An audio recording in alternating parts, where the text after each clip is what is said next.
हम लोग कंजंक्शन पढ़ने वाले हैं, है ना? Yes sir. अरे ये कैसे आ गया? कंजंक्शन पढ़ने वाले। Good evening sir. Good evening Roshan. थोड़ा वेट करना पड़ेगा सबके लिए, थोड़ा सा राइट। Yes sir.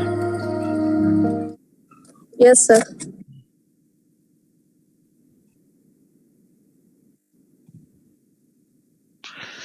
तो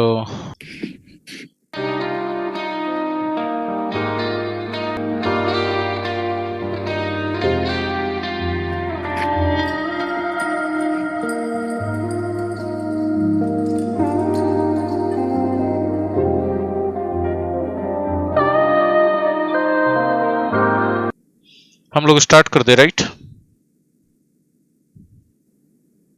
यस सर, कर दीजिए। स्क्रीन शेयर कर रहे।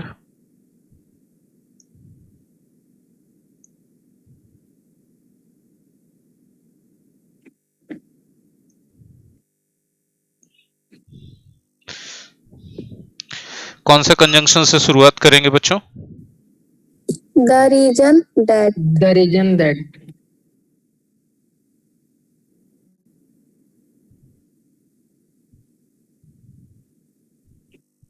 दैट। आपकी जानकारी के लिए बता दें, जरा सा यहाँ पर इसको थोड़ा और दूर में लिखें ताकि स्पष्ट हो सके कि द रीजन के साथ भी दैट लगता है। द रीजन के बाद अगर वाई लगा रहे तो भी वही बात रहेगा, ना अर्थ में फर्क पड़ेगा और ना ग्रामर में। ठीक है? Yes sir. देखिए, पहले तो इसका एग्जाम्पल समझिए, बहुत आसान है। ठीक है, द रीजन वाई दैट या द रीजन दैट दोनों के लिए एक ही अर्थ भी है, एक ही ग्रामर भी है, मतलब दोनों एक ही चीज है। वाई लिखें चाहे ना लिखें, आपकी मर्जी है। ठीक है? Yes sir.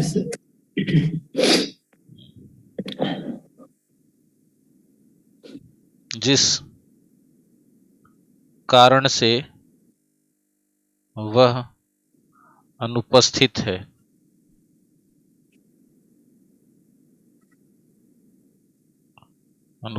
है, वह यह है कि वह बीमार है।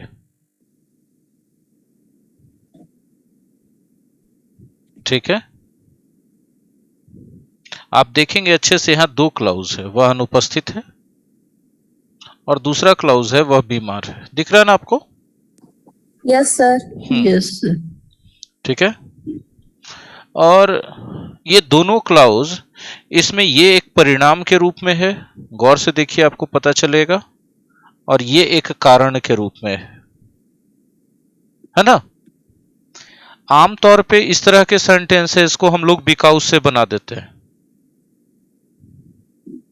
ही is absent because he is ill, right? Yes sir. कोई गलत नहीं है ऐसा करना, मतलब इस तरह से आप बनाते हैं 100% सही है। लेकिन ऐसे वाक्यों को आप द रीजन की मदद से भी लिख सकते हैं। कैसे लिख सकते हैं? तो स्ट्रक्चर देख लीजिए। ठीक है? सबसे पहले द रीजन या द रीजन वाई, मतलब वाई ऑप्शनल है, आप लगाएं तो भी सही, ना लगाएं तो भी सही। ठीक है? सब्जेक्ट वर्ब ऑब्जेक्ट, ये सब्जेक्ट वर्ब ऑब्जेक्ट ये है परिणाम वाला,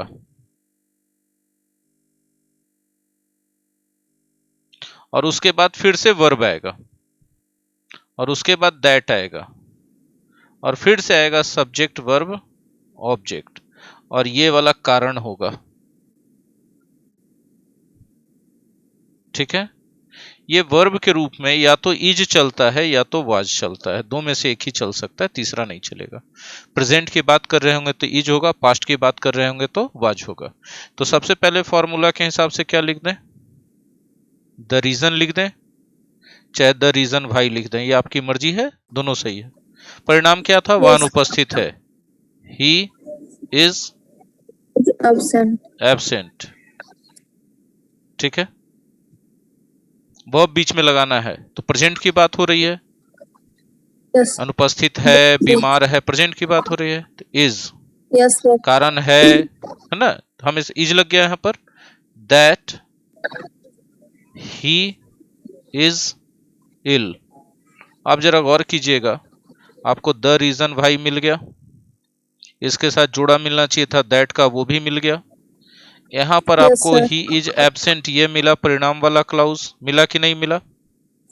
Yes, sir. फिर उसके बाद वर्ब चाहिए था, वर्ब मिल गया। इज आवाज Yes, में sir. से ही कोई एक वर्ब चाहिए था, प्रेजेंट का बात है इसलिए इज हो गया। और मुख्य रूप से वर्ब के लिए यहाँ देखिएगा, ठीक है। और ये हो गया आपका, सॉरी, कारण। हम परिणाम लिख दिए, ये Current. Yes, परिणाम sir. नहीं है, ये कारण है।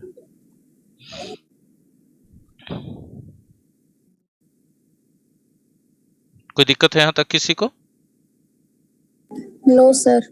अभी दिक्कत कहाँ होगा कि यहाँ दैट की जगह कभी कभी एग्जाम में बिकॉज लिखा रहेगा। जैसे ही बिकॉज लिखा रहे, मान लीजिए कि कॉमन एरर है, ये गलत है। हिंदी के हिसाब से कभी कभी बिकॉज सेट कर जाता है, लेकिन द रीजन या द रीजन भाई है तो दैट ही लगेगा, बिकॉज कभी नहीं लगेगा। क्लियर है सबको? हाँ या ना बोलिएगा। Yes, sir. तो अब Yes, आप sir. नोट करना चाहेंगे, आप लोग फटाफट Yes. नोट करें Yes, sir. जी। चलिए आगे चलते हैं और बताइए कि अगला कौन सा हेडिंग है। बताइए कि अगला कौन Vain सा। और भारी. When oblique When, while. while. Yes. ठीक है, बहुत अच्छा कंजंक्शन है, दोनों देखने में भी एक जैसा है और दोनों का अर्थ भी लगभग एक जैसा है, लेकिन Yes. उपयोग में बहुत फर्क है। क्या फर्क है, ये चीजें हम आपको बताएंगे। ठीक है, ये चीजें जानने के लिए आपको एग्जाम्पल पर गौर करना पड़ेगा। ठीक है, क्या गौर करेंगे? देखिए, बहुत Yes. सरल सा एग्जाम्पल एक लेते हैं। जब मैं आया तब वह चला गया, सॉरी, जब मैं आया तब वह चला गया। दोनों काम आगे पीछे हुआ ना। Yes, sir. तब Yes, इस sir. जब के लिए आप सिर्फ वेन का उपयोग करेंगे, वाइल का नहीं। When I came he went, या वेंट अवे, वेंट आउट, कुछ भी, लेकिन दोनों काम आगे पीछे है,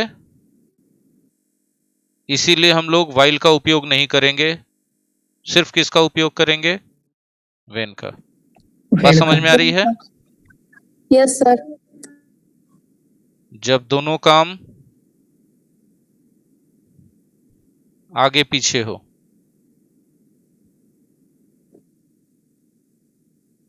तो जब के अर्थ में किसका उपयोग होगा बंधु? वेन का। अगर किसी ने वाइल का कर दिया तो वो गलत हो जाएगा। यहां तक क्लियर है सबको? हाँ ना बोलिएगा भाई। Yes, sir. Sir. चलिए एक एग्जांपल। सब बच्चे लेट से आ रहे हैं ना? Yes, sir. तो देखें, अभी भी बहुत कम बच्चे हैं। सर फर्स्ट पेज कीजिए आप। अभी फर्स्ट और सेकंड कहाँ, अभी तो हम हटा दिए ना स्क्रीन शेयरिंग, फिर से दिखा रहे हैं। अभी फर्स्ट नहीं करेंगे, पहले पढ़ा लेते हैं उसके बाद कर देंगे, पहले समझ लीजिए चीजों को।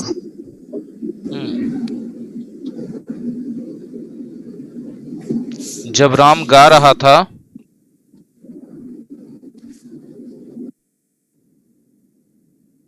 तब मोहन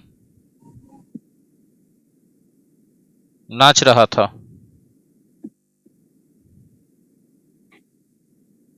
ठीक है, अब देखिए तो दोनों काम एक साथ हो रहा है कि आगे पीछे? एक साथ। ये एक साथ। साथ साथ हो रहा है दोनों, right? Yes. Yes.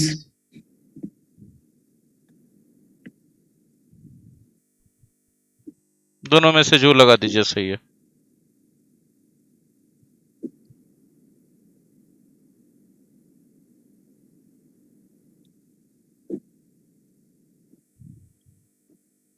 When Ram was singing, Mohan was dancing। कितना सरल हो गया, एकदम गौर से देखिए, हम कठिन रहने ही नहीं दिए। जब दोनों काम साथ साथ हो,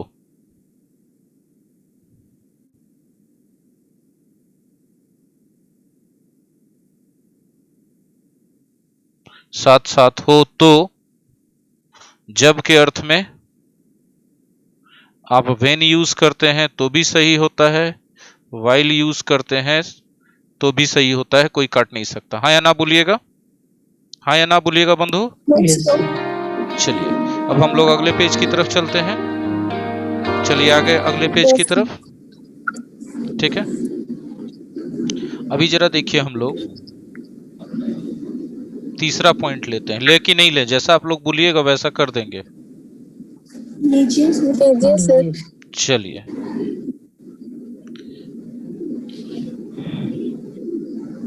जब मैं पहुंचा तब बच्चे खेल रहे थे।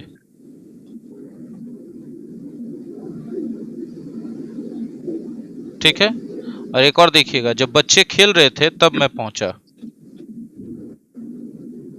दोनों बात तो एक ही है, अच्छे से देखिएगा।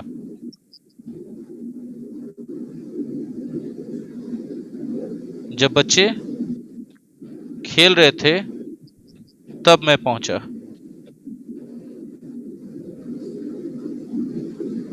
देखिए, एक काम जारी और उसी दौरान दूसरी घटना घटी। हाँ या ना? Yes sir. Yes, sir.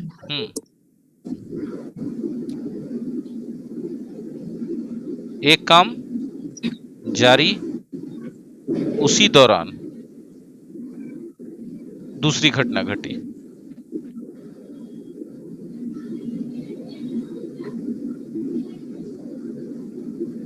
Right है कि रॉन्ग है? Right sir. तो हाँ, थोड़ा आवाज में एनर्जी लाइए मनीषा, एकदम Right, sir. हाँ, अब उतना भी नहीं कि स्पीकर फट जाए मेरा। नॉर्मल रहिए ना, एकदम या तो पूरा नीचे लो चली जाती है, तो एकदम पूरा हाई चली जाती है।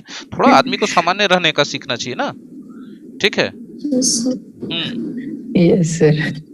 थोड़ा सामान्य रहना सीखिए। तो जारी काम के साथ जब,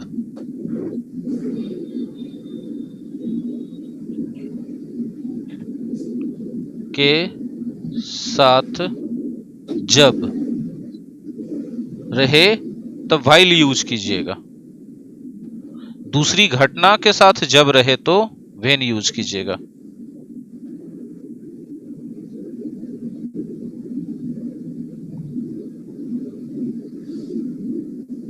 तब व्हेन यूज कीजिएगा। जरा सा हम एग्जाम्पल में इसको हाईलाइट कर देते हैं। देखिए, दो काम है, मैं पहुंचा और बच्चे खेल रहे थे। हाँ या ना? Yes sir. तो पहला एग्जाम्पल में जारी काम कौन है? बच्चे खेल रहे थे। और दूसरी घटना कौन है उसी दौरान? दूसरी घटना यस सर। तब मैं पहुंचा। बच्चे खेल रहे थे, जारी काम था, और उसी दौरान दूसरी घटना क्या हुई कि मैं Yes. पहुंचा। अब कह रहा है, यहाँ गौर Yes, कीजिएगा दोनों पॉइंट पर कि जारी काम के साथ जब लगा रहे, तो यहाँ जारी काम के साथ जब तो नहीं लगा हुआ है। No sir. दूसरी घटना के साथ जब लगा रहे, तो दूसरी घटना के साथ जब लगा हुआ है कि नहीं? Yes sir. तब उस जब Yes, का sir. अंग्रेजी क्या होगा? व्हेन होगा। तो Yes, when sir. I reached When I reached, the children were playing. were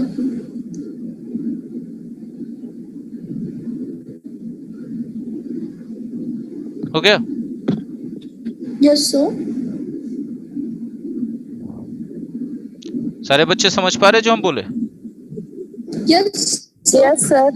अब इसमें देखिए, इसमें जो जब लगा हुआ है वो जारी काम के साथ है कि घटना के साथ है? जारी जारी काम। काम के साथ। जारी काम के साथ। हाँ, तो जब जारी काम के साथ, जारी काम के साथ जब लगा रहे तब उसका अंग्रेजी क्या होता है? व्हाइल। तो वाइल। इस जब के लिए क्या अंग्रेजी में लिखा जाएगा? वाइल।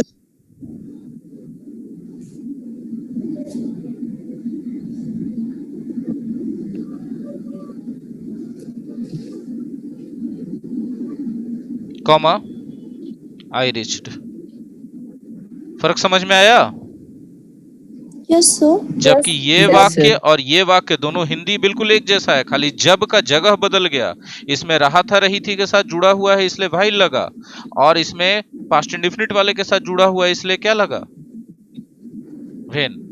तो When. सिंपल सा समझ लीजिएगा कि पास्ट इंडेफिनिट के साथ जब लगा रहे हिंदी में तो वेन लगाइए, और हिंदी में रहा था रही थी यानी पास्ट कंटिन्यूअस के साथ जब लगा रहे तो क्या लगाइए?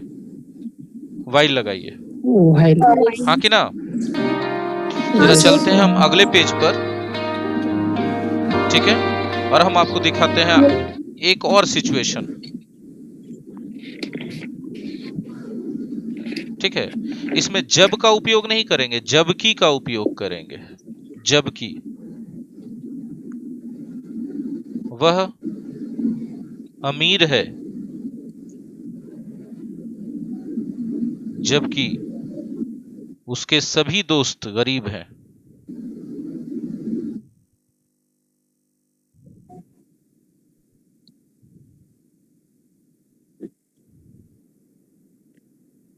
ठीक है, देख रहे हैं ना, वह अमीर है जबकि उसके सभी दोस्त। अब आप गौर गरीब। कीजिएगा यहां पर कि एक क्लाउज यहां है और दूसरा क्लाउज यहां है, दोनों में विरोधाभास है। बोले कैसे? तो कोई आदमी अमीर है तो उम्मीद किया जाता है कि उसके दोस्त भी अमीर होंगे, यस Yes. सर। लेकिन उस उम्मीद के उल्टा यहाँ उसके दोस्त गरीब हैं। ऐसी स्थिति को विरोधाभास कहते हैं। अब अंग्रेजी Yes, बनेगा तो sir. क्या बनेगा?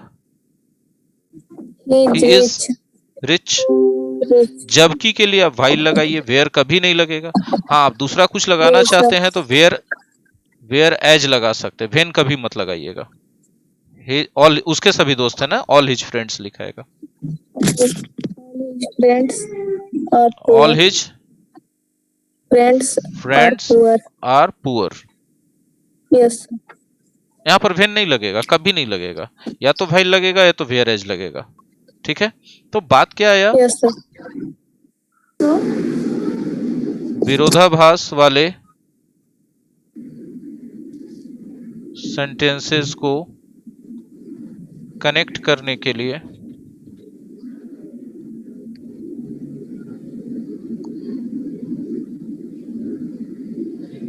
वाइल लगा सकते हैं, वेयर एज लगा सकते हैं, लेकिन वेन नहीं लगा सकते।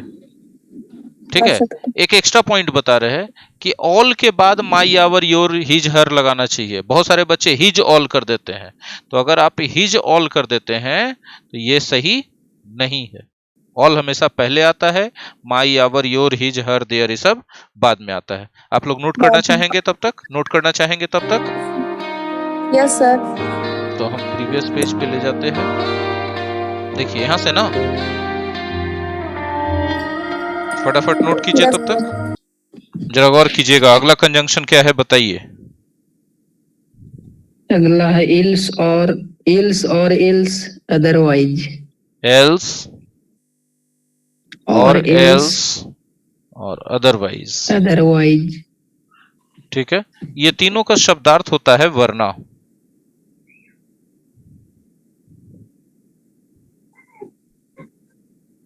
ठीक है, अपना सारा माल पानी मेरे हवाले कर दो वरना मैं तुम्हें गोली मार दूंगा। ऐसा सुने हैं कि नहीं? Yes sir. मैं सुने। काहे सुनते हैं ये सब? नहीं सुनिए। चेतावनी देने के लिए इसका यूज करते हैं। वार्निंग। हाँ, वार्निंग के लिए।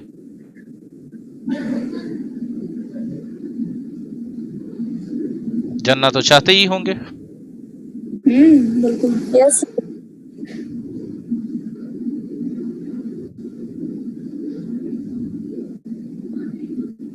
मेहनत कीजिए, सुन रहे हैं बात, आप ही लोग को बोल रहे हैं। Yes sir. मेहनत कीजिए वरना वरना आप असफल हो जाएंगे।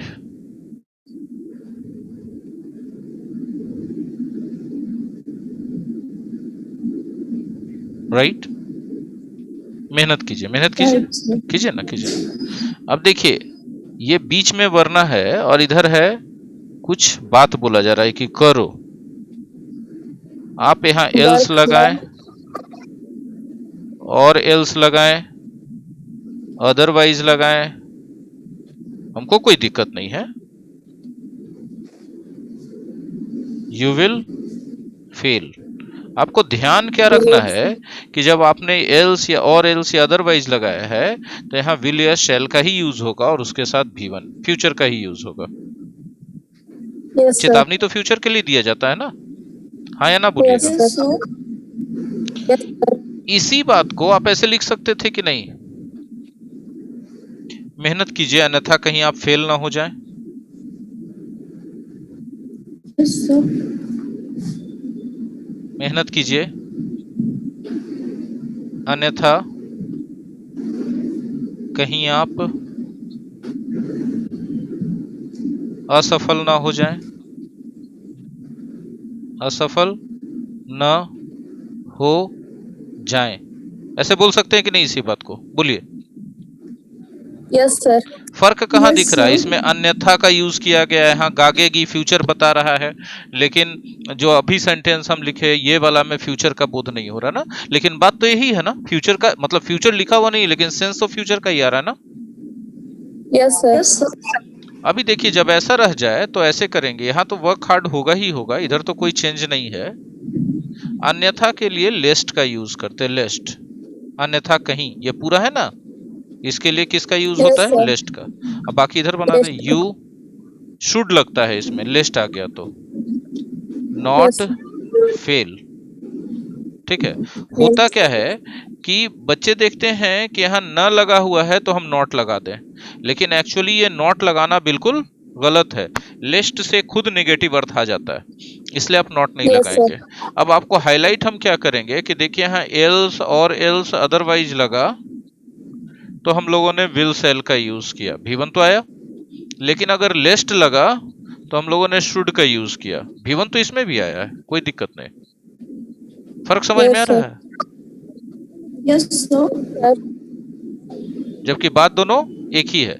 तो हमने साथ ही साथ आपको एल्स का भी, सॉरी लेस्ट का भी स्ट्रक्चर पढ़ा दिया। लेस्ट होगा इसके बाद, एक तुरंत बाद होगा, एक दो के बाद होगा, हाँ या ना बोलिए। यस सर, इसको सोच आए थे। तो लिस्ट भी हमने पढ़ा दिया, राइट है। नोट करना चाहेंगे आप लोग? नोट करना चाहेंगे आप लोग? Yes sir. जी, यस सर। तो फटाफट नोट करें। अब जरा देखिए, हम लोग का हेडिंग है आगे एज सून एज और एज लॉन्ग एज। बहुत अच्छा हेडिंग है। एज सून एज तो आप बचपन से पढ़ते आ रहे हैं कि नहीं? Yes sir. As long as भी हम लोग पढ़ लेते हैं। देखिए, इसका अर्थ होता है एज सून एज का ज्यों ही त्यों ही, ज्यों ही त्यों ही। और एज लॉन्ग एज का जब तक तब तक, या बशर्ते, या बशर्ते की। बात समझ में आ रही है? दोनों को एक साथ क्यों पढ़ाया गया जबकि दोनों का अर्थ बिल्कुल अलग है? फिर एक साथ क्यों पढ़ाया गया? तो इसके पीछे कारण है कि दोनों का एक ग्रामर रूल कॉमन है। क्या कॉमन है, ये एग्जाम्पल के जरिए हम बताएंगे। ठीक है, देखिए, ज्यों ही वह यहां आएगा त्यों ही मैं उससे यह सवाल पूछूंगा, मैं उससे यह सवाल पूछूंगा।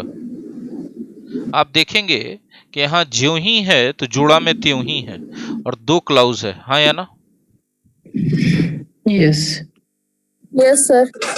और दोनों हिंदी में फ्यूचर है, फ्यूचर टेंस है। राइट है कि रॉन्ग है, जरा देखिए तो। दोनों जो Yes, क्लाउज sir. है हिंदी में फ्यूचर टेंस में है ना? Yes sir. ज्यों ही वाले पार्ट में हम लोग एज सुन एज का उपयोग करते हैं, ठीक है। और एक बात अच्छे से याद रखिएगा कि अंग्रेजी हिंदी में फ्यूचर रहने के बावजूद अंग्रेजी में प्रेजेंट इंडेफिनिट होगा।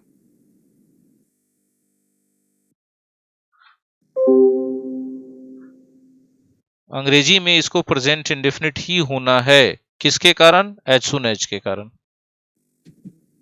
Yes sir. इसके कारण ऐसा हुआ। तो यही के लिए कुछ नहीं लिखा जाता है अलग से, सिर्फ कॉमा दिया जाता है। और इधर वाला जो पार्ट है हिंदी में जो फ्यूचर है त्यों ही वाला, वो जैसे है ऐसे लिखा जाएगा अंग्रेजी में भी। I will ask him this question, this question. हाँ, आपका कैमरा विंडो बंद किए हैं क्योंकि कैमरा तो ऐसे भी हम आप लोग का बंद करवा के रखवाते हैं, हाँ कि ना? तो देखिए हिंदी में फ्यूचर था, यस सर। अंग्रेजी में भी फ्यूचर रहेगा। क्यों बंद करवा के रखवाते हैं कैमरा? क्योंकि आपका डेटा थोड़ा कम खर्च हो और वीडियो ज्यादा स्मूथ चले। राइट है कि रॉन्ग है क्लास में? कोई दिक्कत आपको ना हो। Right sir. तो एज सुन एज का ऐसा मामला है। अब आप बोलेंगे क्या हमेशा यहाँ फ्यूचर ही रहेगा? नहीं, ऐसा कुछ जरूरी नहीं है, दूसरा टेंस भी हो सकता है। एक उदाहरण दे देते हैं दूसरे टेंस का ताकि आपका कंफ्यूजन खत्म हो जाए। ज्यों ही वह यहाँ आया त्यों ही मैंने उससे यह सवाल पूछा। ज्यों ही वह यहाँ आया त्यों ही मैंने उससे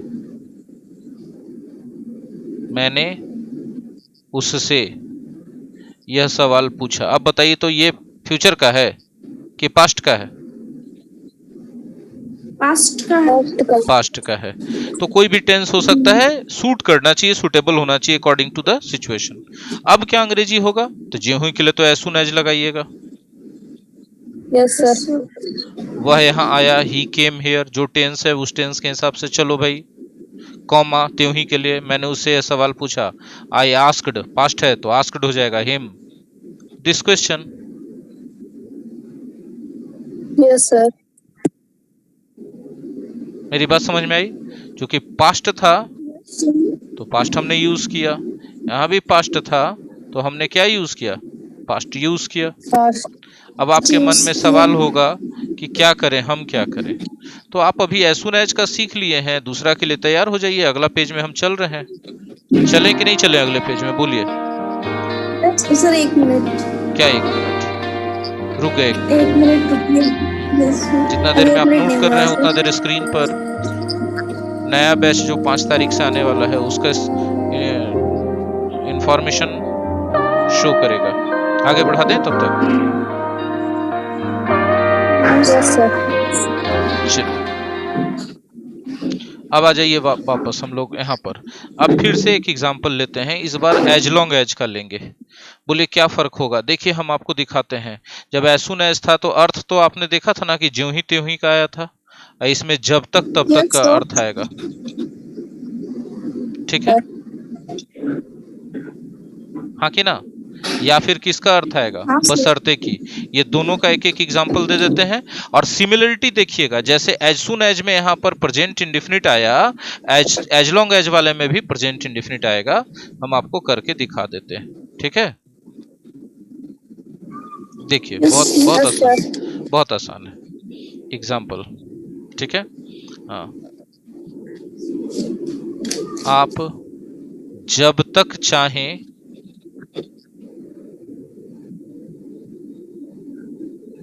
आप जब तब तक हिंदी में ये वाला आप छुपा रह सकता है, यहाँ खेल सकते हैं या यहाँ रह सकते हैं।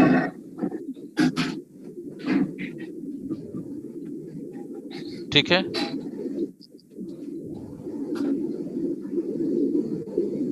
अब देखिए दो भाग, जब तक वाला एक भाग है आप चाहें, और तब तक वाला दूसरा भाग है, यहाँ रह सकते हैं, है ना। Yes, जिस sir. भाग में जब तक है उस भाग में एज लॉन्ग एज लगेगा, as long as you want. जिनके तरफ नॉइज हो रहा है उनसे रिक्वेस्ट है कि वो अपना म्यूट कर दीजिए। As long as you want, V1 है तो प्रेजेंट इंडेफिनिट है ना, तब तक के लिए कोई स्पेशल वर्ड नहीं आता है, सिर्फ कॉमा लगता है। ये जो आप यहाँ अगर छिपा हुआ भी है तो अंग्रेजी में लिख दिया जाएगा, यू कैन स्टे हियर या लिव हियर। क्लियर हुआ। देखिए एज लॉन्ग एज था तो प्रेजेंट इंडेफिनिट यूज किया गया। आप उलट के भी इस बात को लिख सकते हैं, you can stay here, you can stay here as long as you want. हाँ या ना बोलिएगा।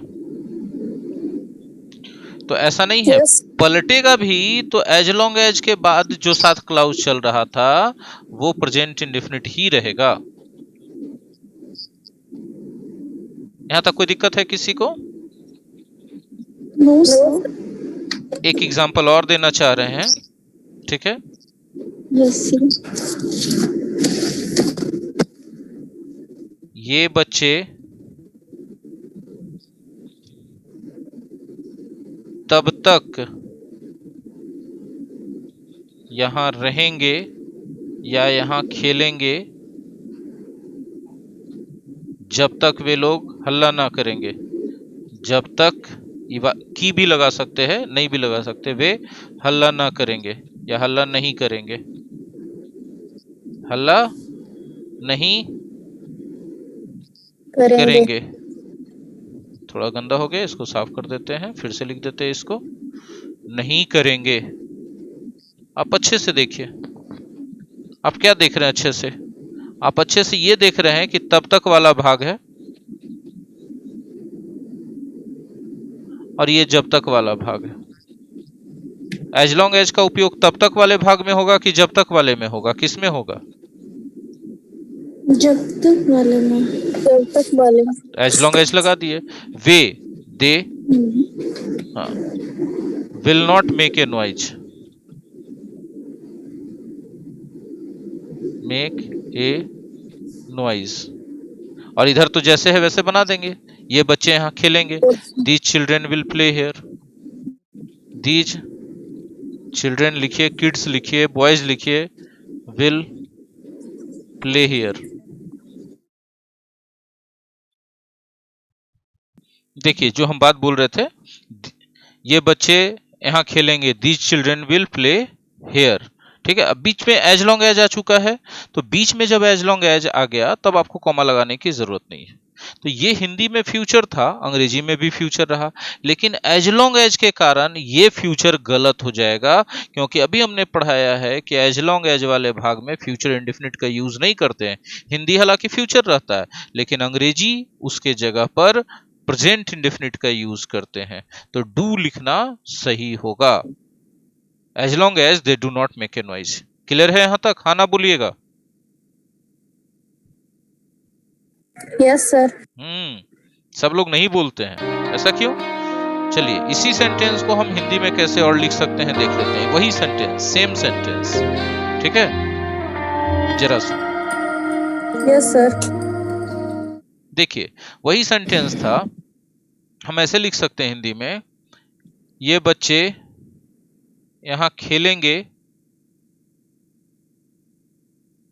यहां खेलेंगे बशर्ते कि वे हल्ला नहीं करें, बशर्ते कि वे हल्ला ना करें, हल्ला ना करें। ठीक है, फिर से देखिए दो भाग आ गए, ये बच्चे यहां खेलेंगे, और बशर्ते की का मतलब होता है एज लॉन्ग एज, तो एज लॉन्ग एज जहां पर आ जाएगा वहां प्रेजेंट इंडेफिनिट हो जाएगा। तो क्या लिखेंगे? These children will play will here, playing here, play here, as long as play here they, as long as they don't make a noise. yes sir, don't, will not तो नहीं लगा make सकते a ना। noise. No sir. अगर यहाँ पर कोई will not लगा दे या वोंट लगा दे तो सही होगा कि गलत होगा? ये तो सही हो जाएगा, ये गलत हो जाएगा, हाँ कि ना? Yes. तो Yes sir. बशर्ते की रहने पर भी एज लॉन्ग एज का ही उपयोग होता है, और जब जब एज लॉन्ग एज आ जाए तो प्रेजेंट इंडेफिनिट ही सही माना जाएगा, जबकि हिंदी फ्यूचर में जा सकता है लेकिन अंग्रेजी नहीं। क्लियर है बात? हाँ ना बोलो। Yes sir. तब तक नोट Yes. नोट कीजिए आप लोग।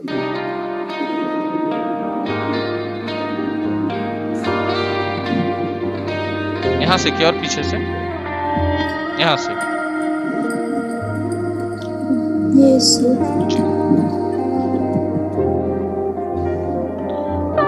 द हिंदू एडिटोरियल का पीडीएफ, वोकैबुलरी का PDF, grammar, structure, explanation of the bold editorial, weekly phrasal verb का कलेक्शन, पूरे एक सप्ताह में जितना भी द हिंदू एडिटोरियल हुआ है पढ़ाई, या जितना भी द हिंदू एडिटोरियल छपा है पेपर में, उसमें से फ्रेजल वर्ब और इडियम्स एंड फ्रेजेस का अलग अलग कलेक्शन पूरा वीकली, और पॉसिबली वीकली टेस्ट भी। ये फीचर्स रहेंगे द हिंदू एडिटोरियल बैच का, जो 6:30 बजे से 5 अक्टूबर से स्टार्ट होने वाला है।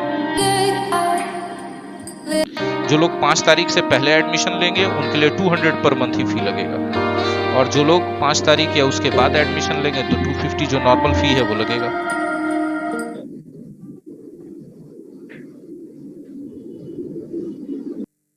देखिए बच्चों, अगला जो हेडिंग हम लोग का है उसमें बहुत सारा कंजंक्शन एक साथ है। बिकॉज है, एज है, सिंस है और फॉर है, इतना सारा है, ठीक है। लेकिन घबराने की बात इसलिए नहीं है क्योंकि ये सब का अर्थ होता है क्योंकि या चूंकि। क्या अर्थ होता है? क्योंकि या चूंकि। Okay. क्योंकि या चूंकि जैसे ही हम बोलते हैं तो लगता है कोई कारण का बात होगा,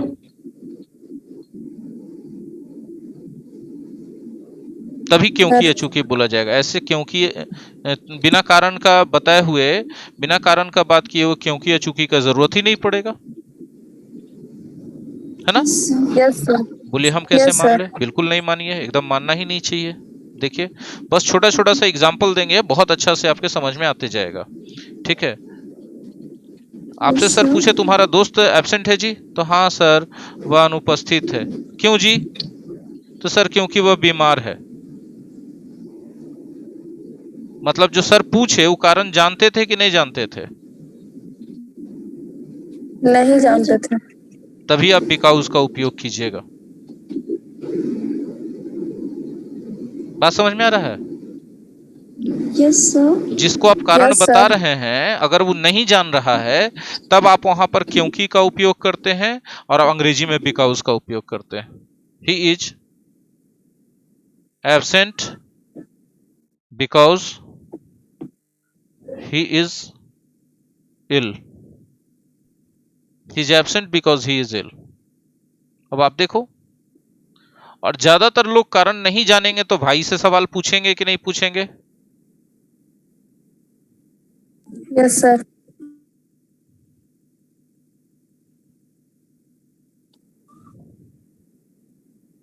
तो भाई से सवाल पूछा जा रहा है तो भी बिकॉज का उपयोग होगा, क्योंकि उसमें भी कारण अज्ञात है। तो अज्ञात कारण को बताने के लिए ही बिकॉज का उपयोग करते हैं। बोलिए हाँ कि ना? Yes और जब sir. बिकॉज का उपयोग करते हैं तो याद रखिएगा बिकॉज के इधर वाला जो क्लाउज है वो रहेगा परिणाम, रिजल्ट, और ये वाला जो क्लाउज है ये रहेगा कारण। बोले हम उलट के नहीं लिख सकते? लिख सकते हैं, बोल सकते हैं, लेकिन दुनिया में कम लोग ऐसा करते हैं। उलट के लिखेंगे तो ऐसे लिखेंगे, बिकॉज ही इज इल, सो इसीलिए ही इज एब्सेंट, ऐसा लोग गलती कर देते हैं क्योंकि वह बीमार है इसलिए अनुपस्थित है। तो आप हिंदी में तो इसीलिए बोल जाते हैं, लेकिन अंग्रेजी में अगर आपको बिकॉज मिल गया है तो आपको सो नहीं लगाना है, कुछ नहीं लगाना है, सिर्फ कॉमा लगेगा। बात समझ में आई? हाँ ना बोलिएगा। Yes sir. Yes sir. दूसरा बात देखिए, कौन सा महीना चल रहा है जी?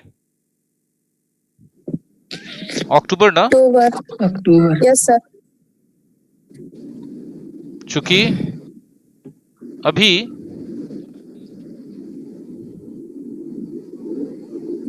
अक्टूबर का महीना है इसीलिए वर्षा हो रही है।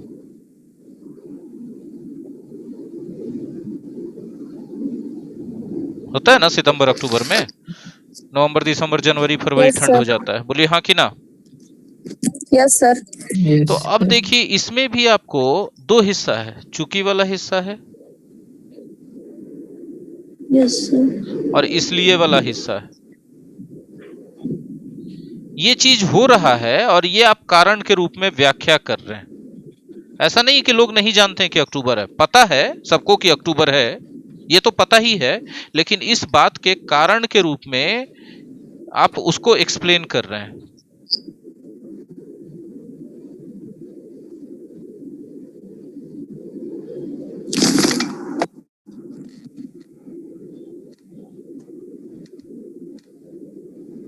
बताया जा रहा है इस बात को, राइट है कि रॉन्ग है? और तब उस Right, स्थिति में sir. हम लोग Right, चूंकि का sir. यूज करते हैं। तो जब हम चूंकि लिख रहे हैं तब हम अंग्रेजी में यहाँ एज या सिंस लिखेंगे। एज या सिंस इट इज अक्टूबर, इसीलिए so it is raining.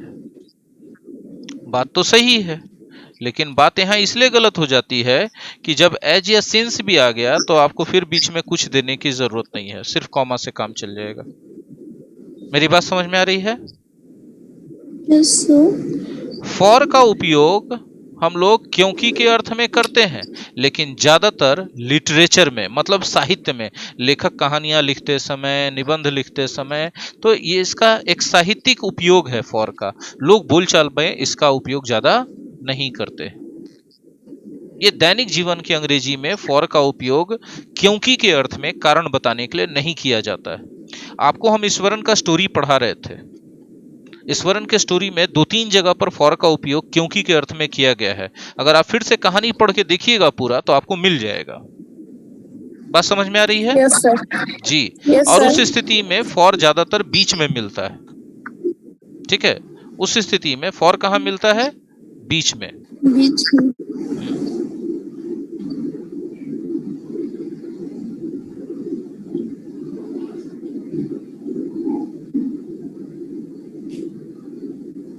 It was a scary night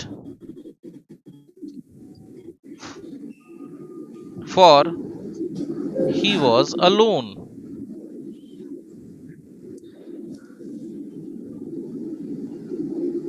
ठीक है? It was a scary night. यह एक डरावनी रात थी क्योंकि वह अकेला था। अब यहां पर बीच में जोड़ दिया जा सकता है, It was a scary night for him। अब इस फॉर का क्या उपयोग हो गया? ये प्रीपोजिशन हो गया, उसके यस लिए। सर। उसके लिए। Yes sir. हाँ, उसके लिए डरावनी रात थी क्योंकि